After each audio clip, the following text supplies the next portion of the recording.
Hello and welcome. Today on the podcast, we're going to look at some matters around raising capital for your business.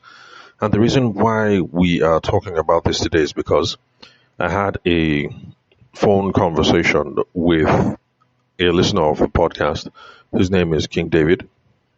Again, not his real name, not his real name. So, King David. And King David is the firstborn son who wants to get involved in the family business. And his father, let's call his father King Solomon. By the way, for those of you who like to read the Bible, you notice that I flipped the order. Yeah, I know. Don't get confused. So, for the purposes of this podcast, King David is the son, and then King Solomon is the father. All right, so King David wants to get involved in the family business, then the business of making soap, what else? Soaps, powders, perfumes, personal, what will I say now? All the stuff you use to make yourself look nice, smell nice. Personal beauty products, Abby. Okay, let's just say personal beauty products. So they make soaps, they make powders, bleaches, skin creams, cleaning things, stuff like that. So King David wants to start working in the family business with his father, King Solomon. Now, the reason why King David reached out to me was because the family business has gone through some downturns, and these things are normal. It happens. Sometimes you're hot, sometimes you're stagnant, sometimes you're not. It just happens. So the challenge for most business people is to try and weather the storm. When things are going good, you try to make sure that you don't lose track of strategy and finances so that you can stretch out the growth for as long as possible, reinvest in your business, or explore other sectors for alternative streams of income. When things are plateauing, you try and look for ways to revive the business. When things are going downwards, unfortunately, it happens. Then we try and diagnose and figure out what's going wrong, why is the business suffering, and what can we do to get it back on track. So it's just one of these things, up and down, up and down, up and down. However, it is my prayer, and it should be yours, that our businesses will have more ups than down. Let me just put it that way. I know mathematically it's not possible because there's no business that grows straight into the right and always, upward trending. Mathematically it's not possible. There's no business that does that. But let's pray for the best. So, I'm looking through my notes right now, and we're just going to go over some key items that King David and I spoke about regarding their family business. And the hope is that there's someone listening to the podcast right now who's going to learn a thing or two from what it is that we're talking about. Now, first off, whenever people reach out to me like this, like, hey, what's up? I listen to your show, one thing, blah, blah, blah, blah, blah, family business, I want to get involved. I always tell you folks, like, perfect, very good. At the end of the day, everybody wants to build their own thing. You want to build your own, establish your own mark in life. But if you have a family business, it actually is not a bad way to get your feet wet and to start learning some things before eventually you branch out on your own. It is best to stay within the family business. It'll be a much more forgiving environment where you can learn, where you can make mistakes, where you can be mentored. And at the end of the day, all the effort and all the activity that you're putting out will go back towards building, building an asset for your parents, building an asset for your siblings. So for those of you who want to get involved in family businesses, I actually think it's pretty good. It's pretty good. So last, at the end of the day, you break out and do your own thing. But in the beginning, whenever possible, if your family has one of these things, just get involved. It doesn't have to be a lifetime thing. Even if you only mark register in the family business 2 years, 3 years, then you branch off and do your own thing. Oh, trust me, you will learn a couple of stuff that's going to come in handy when you decide to branch out and do your own thing. So, okay, so for those of you who've been listening for a while, it's no secret that I answer one question for free. Anybody who reaches out, no problem. I got you. I'll answer one question for free. If the story involved in your situation is long, then we need to sit down and have a booking. We need to sit down and book a proper consulting session. So this was me and King David talking so that I can answer his first free question. By the way, if you'd love to connect with me, you can call me, send me a text message or a WhatsApp message like King David did on 080-6466-2140. If you want me to audit some of your business processes, just like we did for King David, then call me, send me a text message or a WhatsApp message on 080-6466-2140.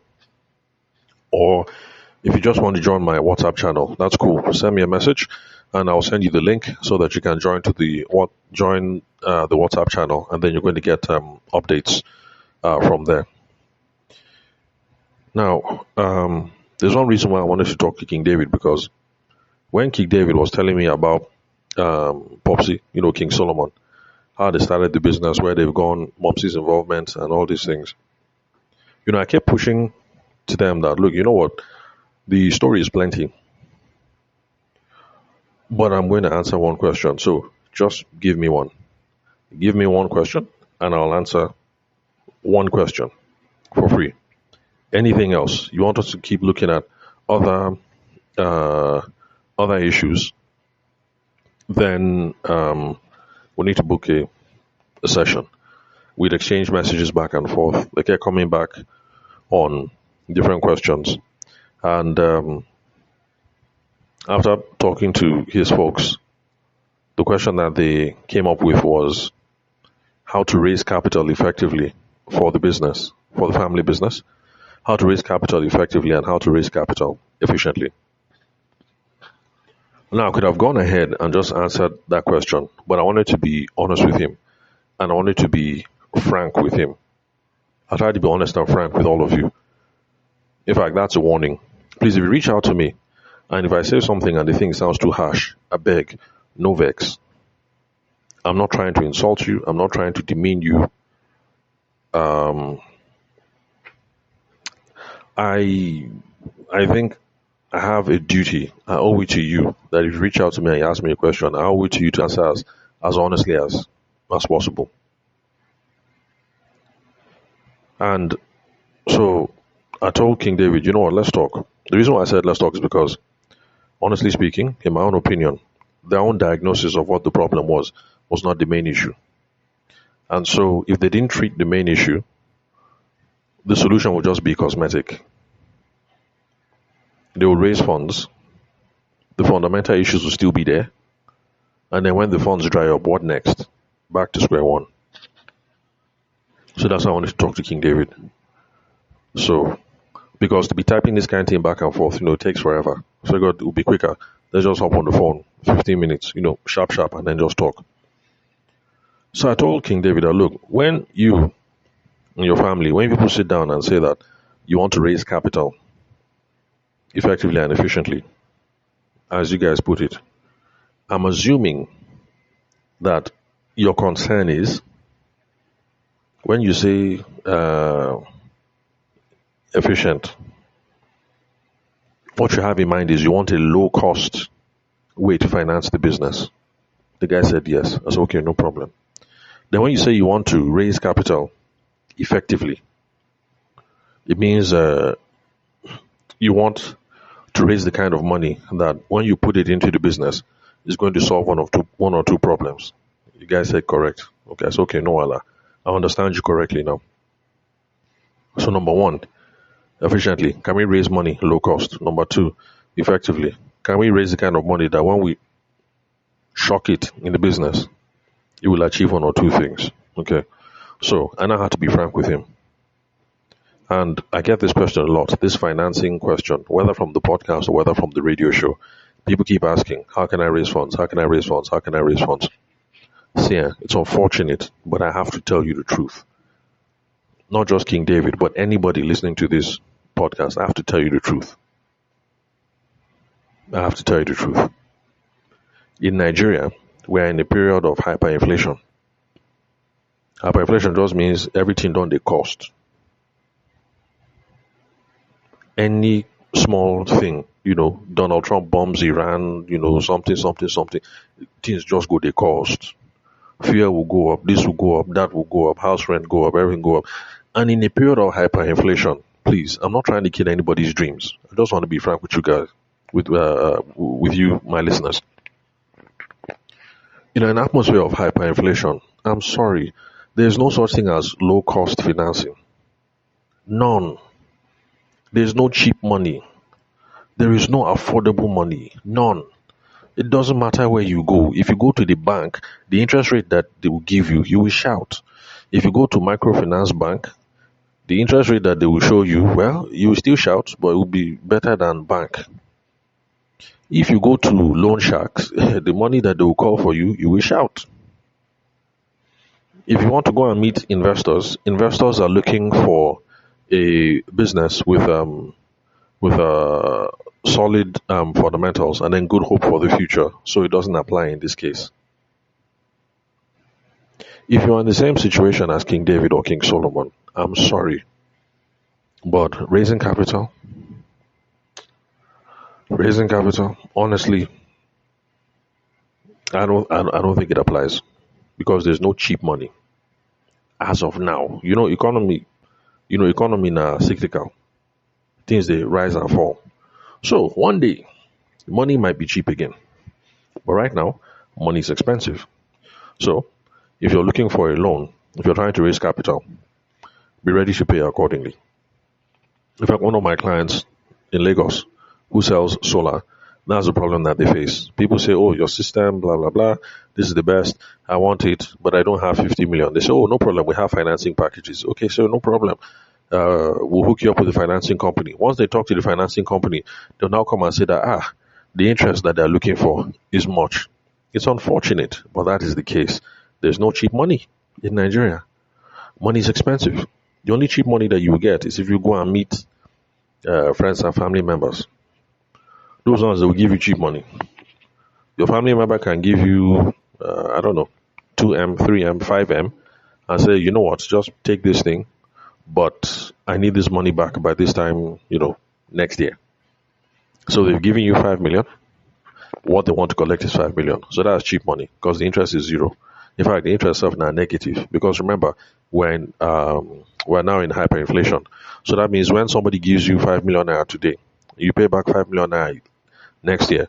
The 5 million naira that you're giving the person next year is actually lower in value than the 5 million that the person collected today. That's the only way you can get cheap money. Then I told him that friends, family members, that's cheap money. Then grants. Grants is also cheap money. Okay, well, grants is not really cheap money per se. You pay for grants, but you pay for grants with time because you will do research, you will write business plan, you will write, you will document things like crazy. Back and forth, you go to the grants office, you go for interview, you go for, so you won't pay money, but you will pay in time. So I told him, looks like grants is what will work in your own family situation. The question now becomes, what kind of grants? I say, very good. You have AI on your phone, right? The guy say yes. What kind of AI do you use? He said he likes to use Gemini, and I think he said ChatGPT. I said, fantastic. Now I use Gemini a lot because Gemini is free.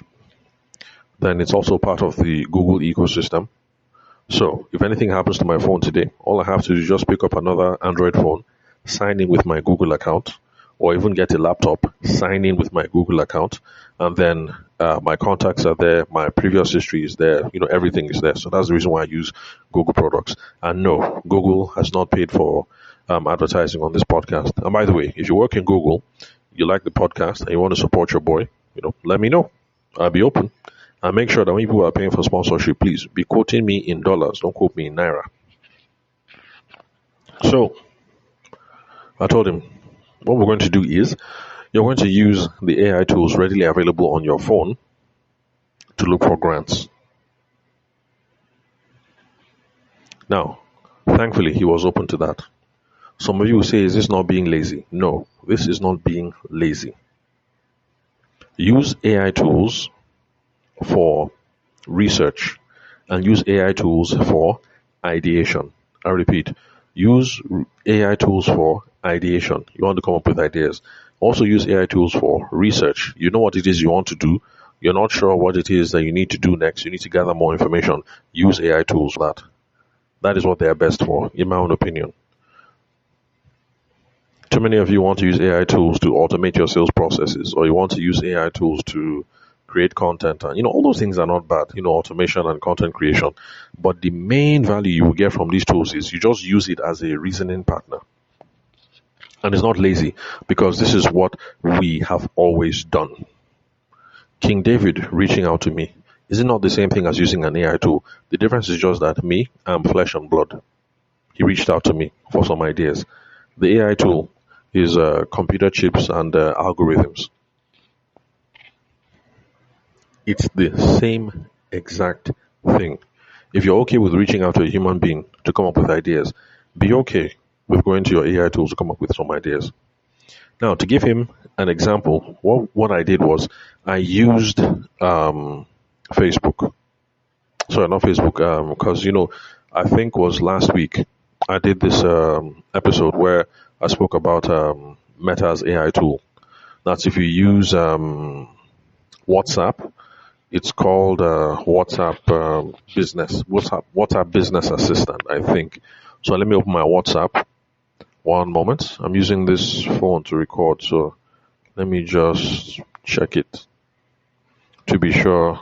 Okay, fantastic, good. So it's called WhatsApp Business Assistant. It's at the bottom right-hand corner of the screen, just on above the text bubble. So you click on that, and then it will. Yeah, click on that, and then you'll be able to use it. So the reason why I use that as an example was I was trying to show him that because sometimes ChatGPT is unavailable. I've heard people complain about that. I've never been in a situation where Gemini was not available, but and I've never been in a situation where Meta's AI tool was unavailable. But just in case, for those of you who like to use ChatGPT and something happens, ChatGPT is not available, no problem. Just go into your WhatsApp, open WhatsApp, bottom right-hand corner, above the text bubble. Click on that. It will open up as Business Assistant. It's an AI tool. Ask it whatever question. You will see that the answers, honestly speaking, they're not bad. It might come in a format that you don't like, but it will point you in some directions that you didn't think about before. So now we have to come up with a prompt so that King David can get some information out of Facebook's AI tool, WhatsApp's AI tool. Okay, for now I'll just say Meta's AI tool, because I'm assuming it powers Facebook, it powers WhatsApp, and it powers Instagram. So I told him that when you're prompting, what you do is you answer the question, who are you? Or rather, you tell the AI tool who you are. You say something about your situation.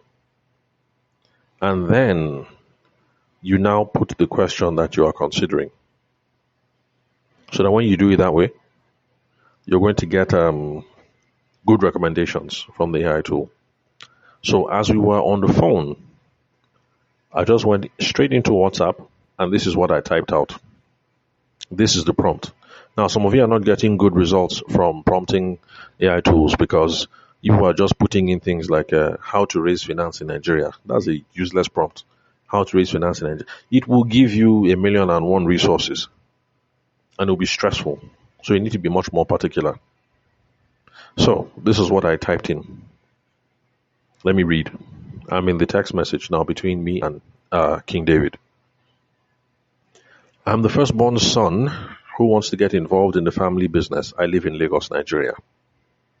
The reason why it was important to put there Lagos, Nigeria is so that when he's giving us suggestions, he won't give us suggestions that are good for Washington, D.C. or Texas or for Egypt or for Australia. It will give us suggestions that are good for Lagos. The more context, good for Nigeria. The more context that you give, the better. So I wrote, I'm the firstborn son who wants to get involved in the family business. I live in Lagos, Nigeria. My family is in the business of making cosmetics, soaps, powders, and similar kinds of beauty products. The family business has fallen on hard times because of non-performing loans and drying up sales over the years. We're considering injecting more capital into the business to increase the chances of it being revived. We are considering grants because they don't have interest obligations attached to them, and also because it will not involve my family giving up equity in our business. What kind of grants are available for businesses like my family business? Or what other opportunities are there for rescuing businesses in this type of situation? We now hit send. Of course, I shared this prompt with him so that he can take it and use it in whatever tool that he likes. Now, some of you will notice that, man, that was long. Yes, that is when you get the best out of these tools. Long prompts that have as much context as possible so that the thing will give you advice. Let's say it's relationships. By the way, don't take relationship advice from AI tools. But let's say it's relationships. And you just type in how to find a good wife in Nigeria. It will give you 1,000,001 things that don't apply to your situation.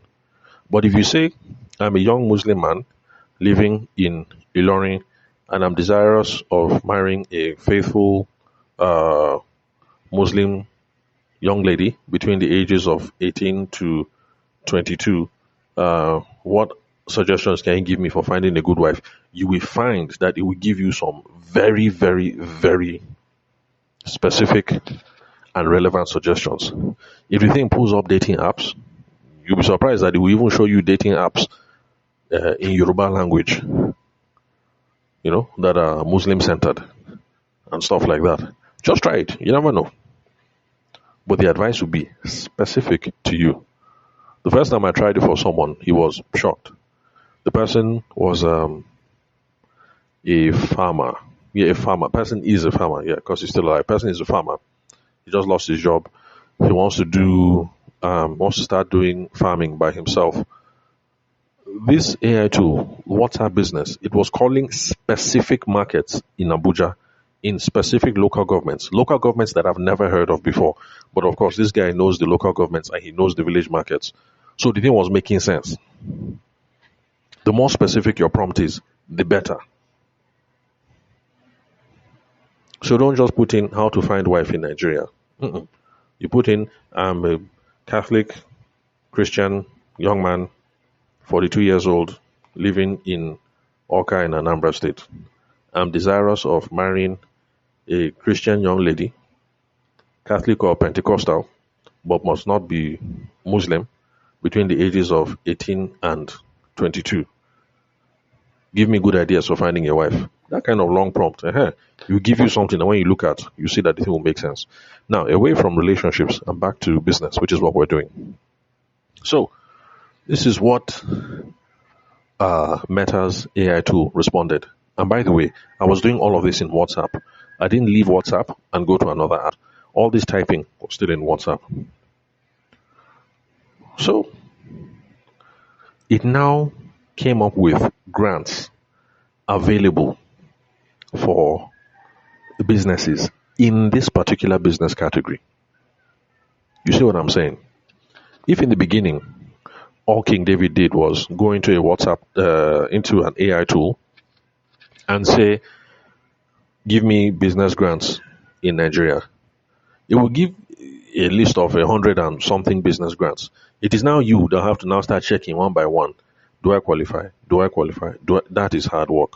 But by the time you put all these particular details in, you can see that it started bringing responses that were particular to this kind of business. So, it mentioned the manufacturing, beauty, wellness, and fast-moving consumer goods grant, which is a grant from the federal government to the tune of 1 billion for MSMEs. That is medium, scale, and micro. Abi? Is it micro and small? Abi? No, medium and small and micro. Anyway, you understand. Whether you are medium, whether you are small, whether you are micro, the thing is targeted for you, and the grant is for businesses that are in the FMCG, fast-moving consumer goods, Indomie, toothpaste, toothbrush, soap, powder, Sanitary pad. Okay, no, sanitary pad is not included. Fast moving consumer goods. Well, anyway, you get the point. And also people in manufacturing. It gave links to the grant. You can see how we can use these things to better our situation and to start solving problems. You also see why I keep saying that you listening to the podcast, you really don't need to speak to me yet. I give my phone number because I want to talk to, all of you. But the thing is, some of you haven't done some basic research yet before reaching out to me. The best time to reach out to me is when you have done some research, when you have started, and then you have now hook. So that when you call me, the focus of the conversation is okay, that place where you don't hook, how can we extricate you so that you can move forward? That's the best way. If you're calling me to come up with ideas for you, you're not making the best use of my skill. Use AI tools to come up with the ideas. Try and execute one or two things. When you hang, then call me. So, you gave one grant, federal government grant, 1 billion. It's for medium, it's for small, and it's for micro enterprises in manufacturing, beauty and wellness, fast moving consumer goods. Then it also mentioned the Lagos State Employment Trust Fund and Lagos Cares. Okay, Cares is an acronym. Where's the acronym? Anyway, Lagos State Employment Trust and Lagos Cares, what they do is they have regularly they open application portals for operational support for businesses. So they give help to cover operational costs. That's you're trying to operational costs like money that you need to run your business. They offer things like that. Then Facebook, Meta's AI also brought up the SMEDAN conditional grant scheme. That's what SMEDAN is. What is SMEDAN again? Small and Medium Enterprises Development Agency of Nigeria. That's them. So they've got a grant going on as well. Then it also mentioned international donor-funded grants like GIZ. I think GIZ is for Japan. I can't remember. Okay, no, GIZ is not for Japan. And I'll have to go and check. I know I was trying to do something with GIZ once a long time ago. I was trying to be in one of their programs. Is it Japan? And I can't remember. So there's GIZ. Then there's USAID. Although I heard that there's no more USAID again. That is now USADF or something like that. Also mentioned Tony Elumelu Foundations and things like that. So those are some of the things that he mentioned.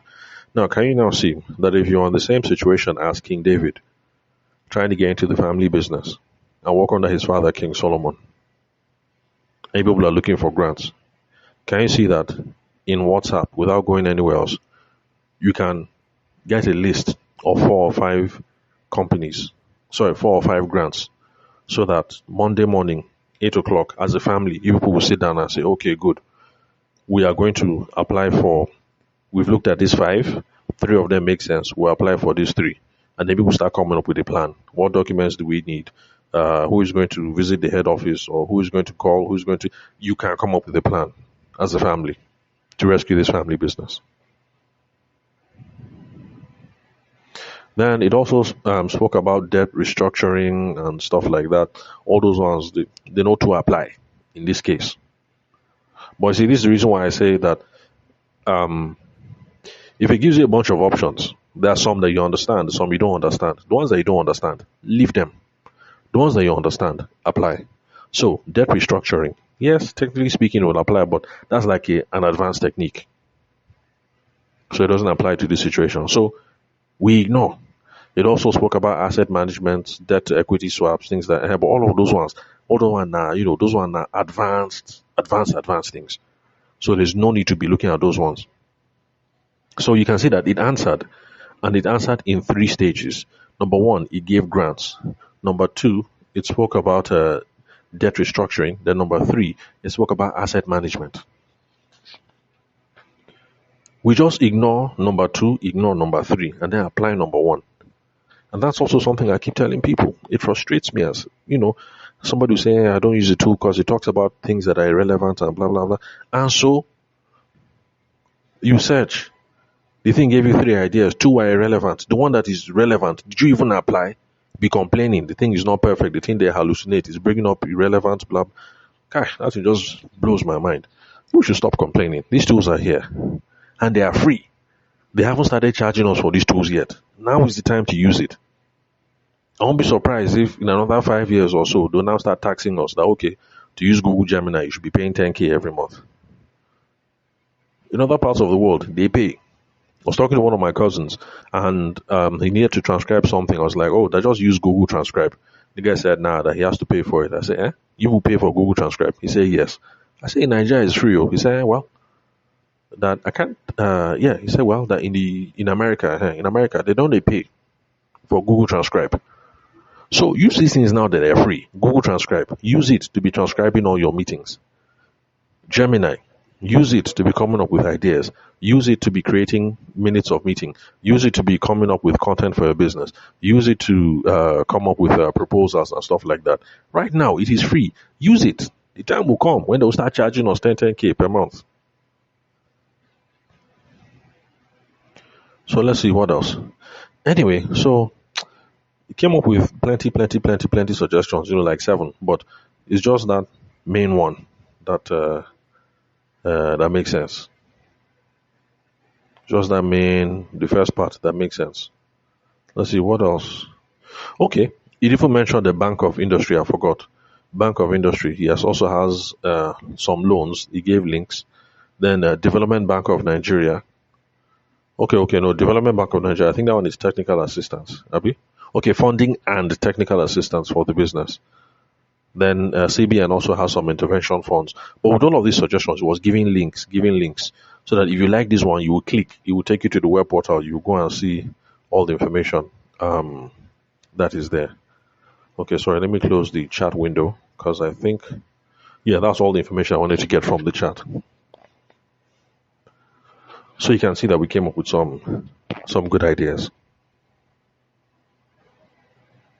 So that's the whole thing about raising money for cheap. You can't raise it for cheap. Then on the thing now about using the funds effectively, I had to tell King David that look, let's be real. You've told me what's up with the family business, and honestly, the only way that you can use funds effectively is if you plug it into a viable business that has correct unit economics. Viable business means the business is healthy, the business is standing, the business is moving. When you now take finance and put it there, the business that is already moving, it will help that business to run. It's like a car. If you take good quality fuel, Dangote fuel, and put inside the car engine, if the car is healthy, as you match throttle, the car will be moving. Vroom, vroom, vroom, vroom, vroom, vroom, because the car is healthy. If the car is not healthy, the engine has knock or whatever, it doesn't matter the quality of fuel that you put inside there. The car is going nowhere. Same thing with the business. If the business no day viable, the business is suffering, people are stealing money, or maybe profit is leaking here, or something. If you take capital and pour inside, you are just papering over the issue. The problem will still arise again. The places where money is leaking, this loan that you go and get will leak out. Then, unit economics is about pricing. You want to make sure your pricing is okay. Because, excuse me, there are a couple of people, especially when you're trying to build a lifestyle business, because you're working from home, you're not paying rent and stuff like that, you underprice yourself. This is a conversation I needed to have with a woman who was in the fashion space, who is working from home. It's like, madam, you guys raise your prices. Like this, your unit economics, your pricing does not work. Yes, the way you price it now, you're getting some small customer. But the moment the children become too old and too rowdy and too noisy, and you have too many customers, and you don't want people in your space, because the beginning is okay, but after a while, it's just somehow people coming into your living room. Like for me, I'm a private dude, so I don't want anybody in my living room. So after a while, the thing becomes inconvenient. By the time you now go and rent shop space or you move into a plaza, your business will begin to suffer from day one because the prices you are doing were unsustainable. Unique unit economics was off. You didn't price the thing well to take account of other costs that are involved in running a business. So if your unit economics are off, you didn't price your something well, you now go and borrow money or you get grants. The same way that money was leaking from the business before, money was disappearing. It's the same way that money is going to disappear from the business now. So I told him that even if you get grant, it will just be a temporary respite because the money will still flow out again because the business is not viable and then the unit economics are weak. So I told him that honestly, the only way that you can get out of this situation in a way that will not cause problem in the future is to sell your way out of this. And that's why I wanted to have this conversation with King David because if I was typing, King David would think, oh, I'm trying to sell my services to him as a sales coach and a business development consultant. But no, like this one, I'm just answering you for free. It actually is the best advice. Use me or you don't use me. You have to, excuse me, sell your way out of this. Because when you're trying to sell your way, when we say sell your way out of this, what I mean is you need to start making sales. You need to start talking to customers. The reason why it's the best is because number one, two things happen. Number one is when you're trying to sell your way out of a situation, the business automatically becomes healthier. When you try to sell your way out, you start talking to more people. More people know your business. You start getting some small coins coming in through sales. The business is getting healthier. People are knowing the business. You're acquiring more customers. The business is getting healthier. The business is becoming more viable. The business is becoming the kind of business that when you want to start looking for loans now, in 2, 3 years' time, people will give you money. There's some people who complain that banks only give money to people who don't need the money. And I say, look, you're looking at this thing the wrong way. The reason why the bank doesn't want to give you money is because the bank has looked at you up and down. And the bank knows that your business is not viable and that the unit economics, they work. So they know that if they give you this money, the money go loss. Don't recover it. Now, the reason why the bank feels comfortable giving Dangote the money is because they look around and they say that, okay, anyhow, this money will come back. So you're looking at it the wrong way. The reason why the banks are giving Dangote money, they're not giving you is because if they give you the money, the thing will become non-performing loan. They'll give you the money, and then in 2, 3 months, they can't see the money again. But at least with Dangote, they say that, well, there's hope. Even if the business crumble, no problem. We'll go to the court. This is refinery. We'll hold the refinery. We'll sell the refinery. We'll get our money back. So sell your way out. It'll make the business healthier. It's also going to improve your cash flow issues because at least now good money is coming in. But I told him, you guys need to work on cash management because, in Nigeria, I didn't confirm from him, but I can say it confidently because, we're Nigerians now, so everybody does this. Cash management. All of us, we chook hand inside company account and use it to solve personal problems. It's a problem. When it's time to pay school fees, nothing in your wallet, you say, but it's like 10M in the corporate account. You just chook hand inside and then use it and settle school fees. Somebody is sick, chook hand inside company account. The family needs to travel, chook hand inside company account. One thing, chook hand inside company account. Commingling, this thing causes problems. So, in fact, this one, 99.9% of us listening to this podcast, cash management, like we need to work on that. We need separate accounts. Business account is business account. Personal account is personal account. So any business that you have your cash management things not sorted, you don't have a bookkeeper, you're not separating accounts, things like that. These problems will continue to reoccur. So nobody say the cost now. It's not a cost. It's just facts. If you keep commingling accounts, it'll be a problem. So we'll sell our way out of it. We get a healthy business. We now work on our cash management or our cash flow management, and then we don't commingle. Things start looking up. So I told him that when it comes to sales now, what we're going to do is, okay, well, not we, him, because I gave him the homework. Because remember, he's the firstborn son. So I said, what you're going to do is this. You're going to come up with a plan. Ordinarily, it should be a three-stage plan. Past clients that Popsy has done business with, current clients, people you're still doing business with now, and then new clients.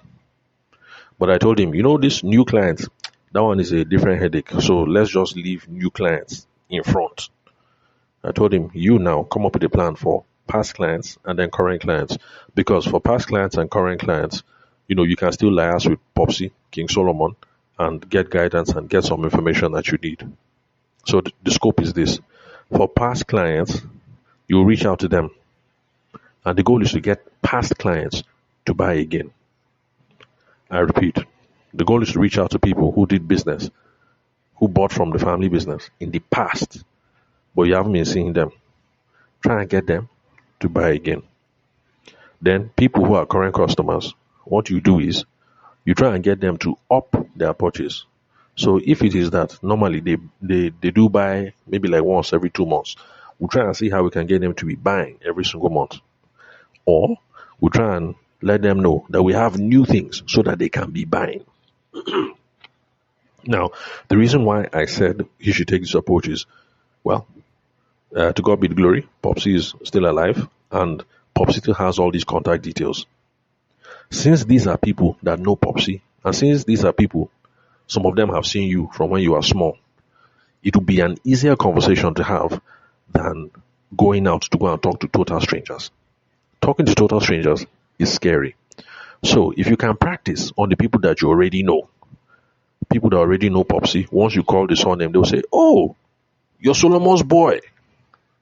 How are you? You see, that kind of conversation is different than you go and meet somebody brand new. The person doesn't give a hoot who you are. So that's why I told him we'll do it like this. Past clients, win them back. Current clients, let them buy some more. Or let them buy something that is new. So start with this one first. After that, we'll worry about new clients. Because new clients is also, well, we have to do it eventually, but you get your own headache. So, for all customers, this is what I told him. You go and you collect Popsy's phone. When you collect Popsy's phone, you go through the contact list. You now start noting down names of some people who are old customers. People who bought last year, 2 years ago, 3 years ago, 5 years ago. Be noting those names down. You will now call up these people. I told him, you will call. If you're in this situation, you will call. You will make a phone call. You will not send email. Email has the worst open response. You will not send text message. It doesn't quite have the same resonance. You will either call or you will go to their house or to their office, depending on the kind of client. If it was the kind of client that was a very, very big client, you will go to that person's office. When you go there, they say so and so, Mr. So and say, oh, my son, let him in. So how are you? The last time I saw you were in primary school. Now, are you getting ready for university now? Oh, you've already graduated. To God be the glory. My son, see you looking very healthy. Okay, so how can I help you today? So if you're in this situation, you will call. If it's a juicy client, you will go to this person's office. You walk in there, you introduce yourself. My name is King David. I'm the son of King Solomon. You are one of our biggest and most important clients in the past. It's a pity that we lost your business.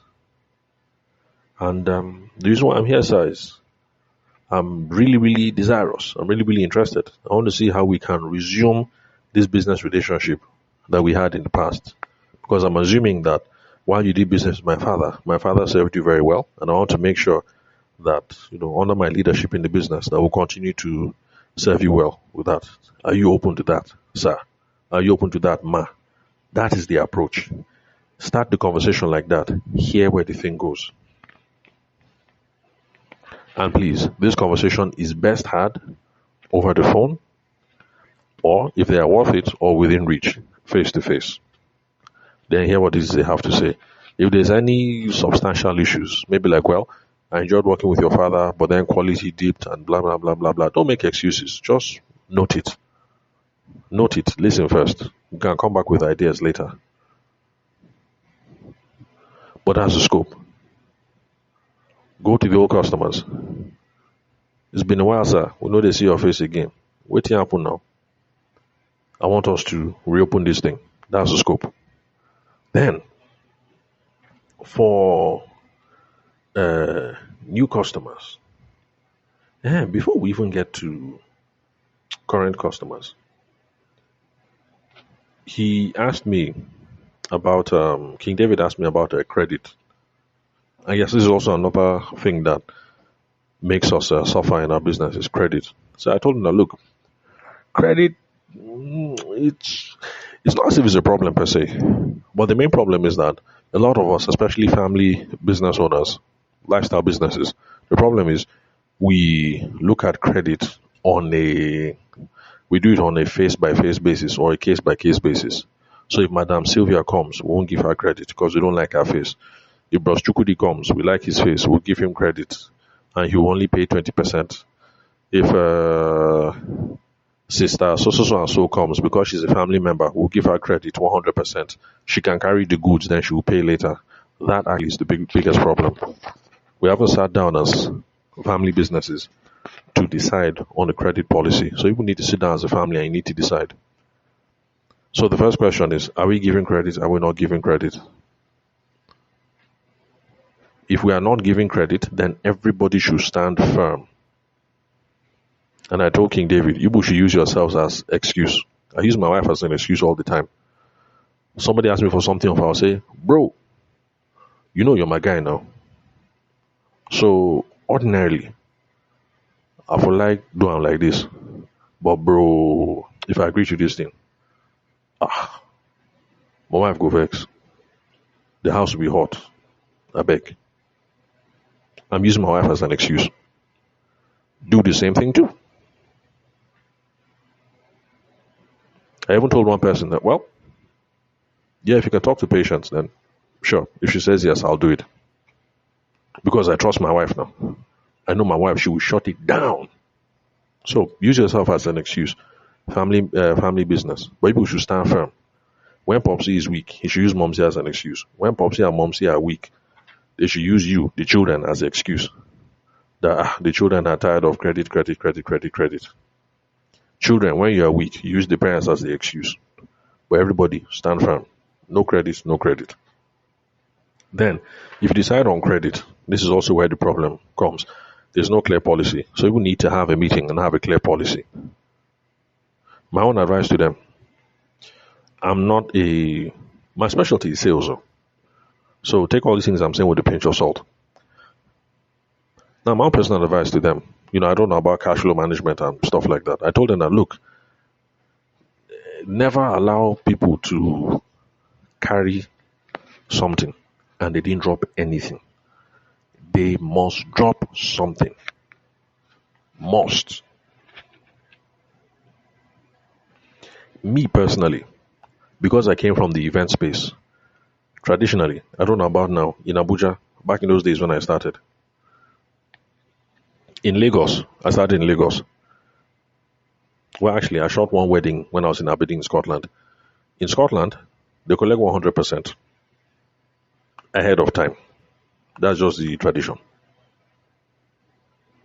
Then, moved to Lagos. In Lagos, back when I started, Lagos boys, they will try and capture like 80% before they show up. By the time I got to Abuja boys are trying to capture like 50%. So my advice to him was, you should try. Try and collect like 70, 80%. Because if your unit economics is on point and you collect 80% and that balance of 20%, the people disappear. Well, at least you would have done break even, or at least you would have recovered small.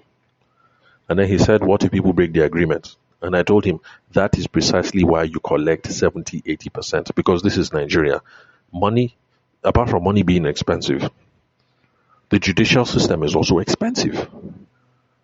If somebody break your agreement and you want to enforce it, is it not to go to court? And if you're going to court, which lawyer is going to collect 200K from you, 300K from you? Which lawyer? Except if you have somebody who graduated law in your family. No lawyer is going to collect 200K from you on top of this matter. None. So it is money that you use to chase this money, which is why I say collect 80%, 70, 80%.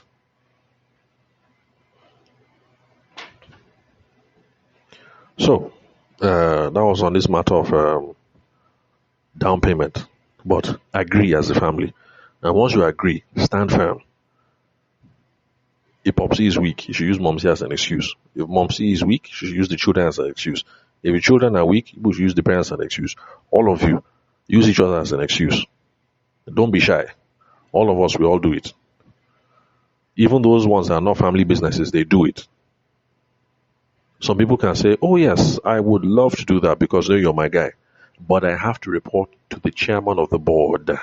And the chairman of the board most likely will not like so and so. It's the same thing. In official setting, they say, oh, I have to report to MD. I doubt MD will approve. So it's the same thing. Then, payment terms. We've agreed on what the down payment is going to be. So I told King David now, the payment terms, you will have to be very, very clear on that. This is also where there's problem. Somebody comes, picks up something, they drop 80%, and then they say, so we go here now. Don't later. I come. I will see you. I go sort you. No shaking now, no Allah. No problem. No problem is not payment terms though. Somebody who says, I go sort you, and we go see now. We go see is not like, when is my money coming back? You need to have that conversation. Are you paying back in 7 days? Are you paying back in 14 days? Are you paying back in 3 days? Are you paying back in 1 year? We need to have that conversation. Ego B is not payment terms. In fact, when I start hearing Ego B, no wahala, my guy, when I start hearing those terms, in me, the way I interpret it is, thank you very much for the discount. When I start hearing those things, that is the way me I interpret it. The person has no intention to pay. You go B, we go C, we go yarn, at the come. That one, somebody is just telling you thank you for the discount. They have no intention to pay back the remaining 20%. So be clear. Am I seeing you in 3 days, 7 days, 14 days, 1 month, 1 year, 6 months? But I agree as a family that if we give people credit, people must pay. And when they pay, they must pay within 7 days.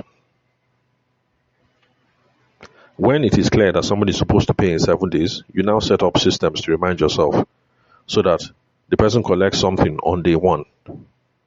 By day 3, start harassing the person. Hey, Alpha, what's up? You remember you said you're going to pay in 7 days. That 7 days is February 14th. Though. February 14th, don't come. You don't hear. The next week, you start to harass them. That is all increase your chances that you're going to get your money 7 days after. But what I recommended to him was this. Not because I'm a pro in cash flow management, but just because, I started off in the event space. So in the event space, what some of us used to do, Lagos and Abuja, is we'll try and collect the 80% or the 50% now. Then the balance is on delivery. Because we know that once you release this consignment to this person, you don't have leverage again. You're not holding anything. You are that person's behest and call. So we tell them, we agree that payment final is on delivery. So this is what I told him. First off, asking David, how long does it take to manufacture something? He said, normally it takes like 1 day to finish the consignment. I said, good, fantastic. But I told him, David, You will not tell these people that it takes 1 day. You will tell them that it takes 3 days. That if they pay the money today on Monday, they will receive consignment on Thursday. That's all you will tell them. But you know that it takes 1 day. If they pay 100%, oh, no problem, and you deliver the next day, you now say, oh, that we really wanted to do well for you, so we worked overtime. Or, we're in a downtime, or, whatever it is, sha. But don't tell them 1 day. Tell them 3 days. They drop money on Monday, you tell them this will be ready by Thursday. And you tell them 80%. The balance is on delivery. So on day one, you collect your money, 80%. On day two, you will call them and say, oh, just wanted to give you updates. We have started production. Meanwhile, you have finished production. Everything done day ground. You tell them that we have started production. And oh, just a reminder that payment is going to be on delivery. So we'll be expecting the final balance on or before Wednesday, the blah, blah, blah, blah, blah. You have that conversation. Then, if they pay that same day, okay, good, no problem. Go ahead and deliver. If they don't pay, you call again on that day 3. Say, okay, we are done with the shipment. Meanwhile, it's a lie. You finished with the shipment yesterday. We are now finally done with your shipment. I'm about to arrange with the courier, with the consignee, with the whatever delivery person. Please confirm your address details. Is it so and so? Oh, yes, it is. Okay, who is going to be who is going to be around to receive it? Will Chukudi be on site? Yes, Chukudi be on the factory. No problem. We'll send it to Chukudi. But Chief, just like we agreed, we need the final balance of that 20% before we do the delivery. So while we're finalizing with the bus company, while we're finalizing with the Okada, while we're finalizing with the Keke, while we're finalizing with dispatch driver, whatever, please, Chief, do the needful. Then you end the call. So now Chief knows the consignment is ready and you're holding it. And Chief has already what's that word? I've forgotten that word. Committed. He has already committed 80%. Now you have leverage to hold somebody and be chasing them. Once you release that thing, you have no leverage. So that's it. Now, if it's that you people want to be flexible, maybe Chief beg and something, say, you know what, I don't have the balance of 20, but let me send half of it, the remaining 10, But just know that if you give in under those circumstances, just know that you have lost, you've lost, just take it that you've lost the rest of the money. You've lost it. It is gone. But at least you covered 90%. So, that's what we spoke about, credit. Then the thing about new customers, because remember you have to sell your way out. So we came with a plan for past customers, old customers. Now for current customers, the scope for current customers, people who buy from you now, is to get them to buy regularly. Like I said, if somebody normally buys every 4 months, we'll try and see how we can get them to be buying every 2 months. Or we let them know that there's new stuff. But the scope is the same. You will call the person, you introduce yourself, I'm so and so son. They'll say, oh, how was your father? So dad is doing well. I'm done with school. I'm involved in the family business now. Blah, blah, blah, blah, blah. I hope products, you're using them well. There's no problem. This, that. They say, oh, by the way, I've noticed that you've been doing business with us for the last 3 years, and every single time you only buy soaps. Did you know that we also do powder as well? It will shock you the number of clients that you have currently who have been buying soap from you that did not know that you do powder. It happens all the time, no matter the business you're in. There's some people that are buying from you steady. They don't know that you offer 1 or 2 other services that they're interested in. Do you know we do powder? Do you know we do this? Do you know we do that? Do you know we make cleaning reagents? Before you make this call, do some research on the person and try and figure things out. So, let's say the person who's been buying from you is a retailer. Abi? Yes, a retailer. So they buy from you and then they stock in their shop. If they're buying from you and stocking in the shop and they're retailers, they've not been buying powder, they've not been buying cleaning agent. Trust me, it's because Okay, well, it's not a given.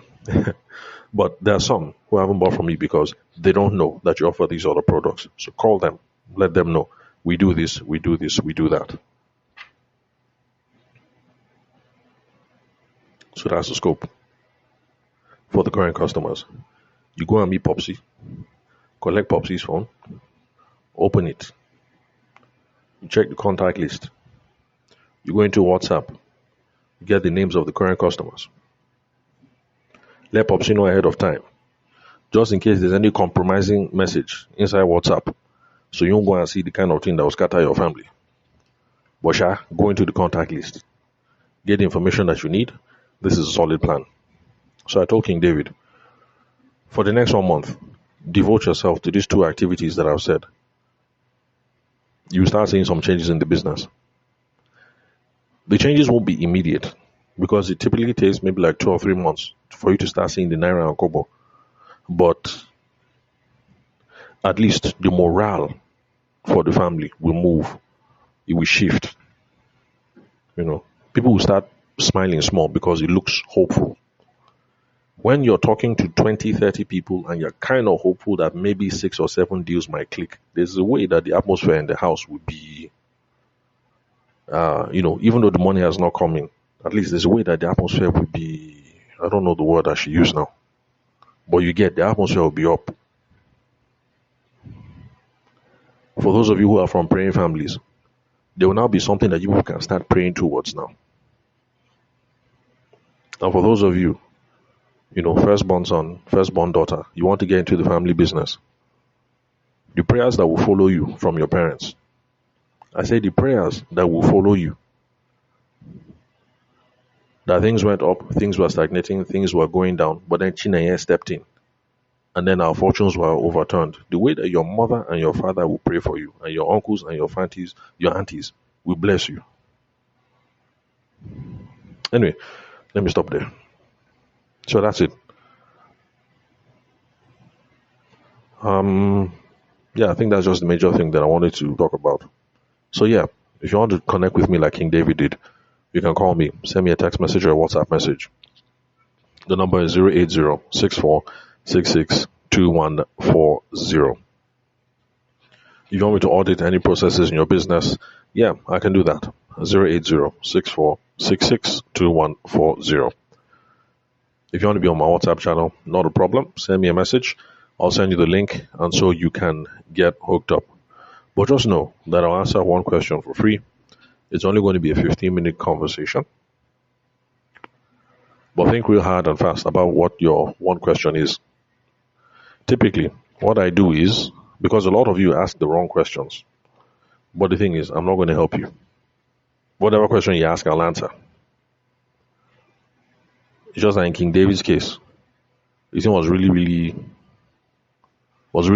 burning my chest. That's why I said, okay, let me call him and have a frank conversation. Because I could have given him the answer. Okay, this is how you raise capital. It wouldn't have solved that situation. But think really hard and fast, because a lot of you, when you hear that I answer one question for free for anybody who listens to the podcast, you start thinking of very surface, superficial questions. Like, take time. There's no rush. I'm here. Been podcasting for 7 years. I can assure you I'm going to be here for another 7 years. God willing, if we're all in good health. So I'm not going anywhere. There's no rush. Take your time. Be listening. Be thinking. Also, subscribe to the podcast. Share it with other people who are going to get value from the podcast as well. So that's it. Thank you very much for your time and attention. I will catch you all some other time.